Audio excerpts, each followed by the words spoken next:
First Samuel chapter 4. The Philistines capture the ark, verse 1.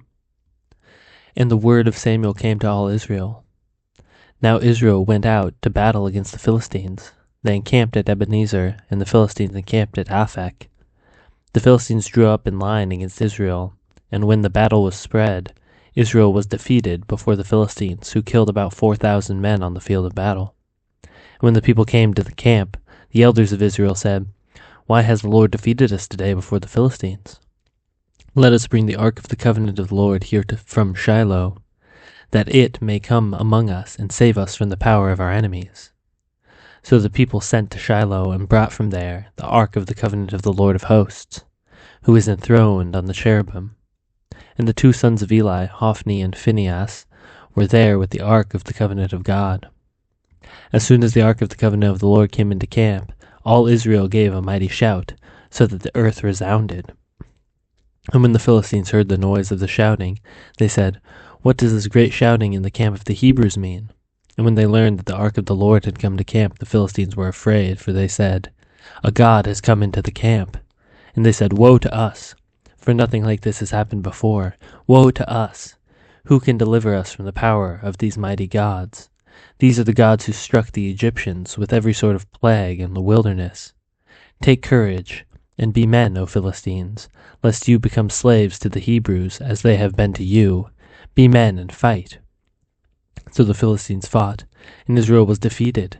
And they fled every man to his home, and there was a very great slaughter, for 30,000 foot soldiers of Israel fell. And the ark of God was captured, and the two sons of Eli, Hophni and Phinehas, died. The death of Eli, verse 12.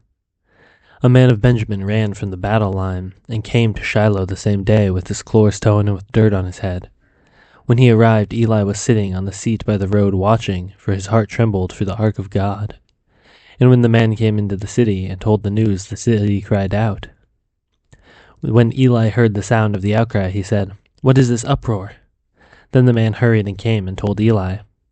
Now Eli was 98 years old, and his eyes were so set that he could not see.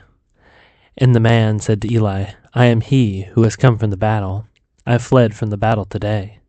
And he said, "How did it go, my son?" He who brought the news answered and said, "Israel has fled before the Philistines, and there has been a great defeat among the people.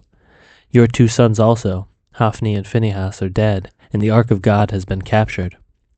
As soon as he mentioned the ark of God, Eli fell over backwards from his seat by the side of the gate, and his neck was broken, and he died, for the man was old and heavy. He had judged Israel 40 years. Now his daughter-in-law, the wife of Phinehas, was pregnant, and about to give birth. And when she heard the news that the ark of God was captured, and that her father-in-law and her husband were dead, she bowed and gave birth, for her pains came upon her. And about that time of her death, the woman attending her said, "Do not be afraid, for you have borne a son." But she did not answer or pay attention. And she named the child Ichabod, saying, "The glory has departed from Israel," because the ark of God had been captured, and because of her father-in-law and her husband. And she said, "The glory has departed from Israel, for the ark of God has been captured."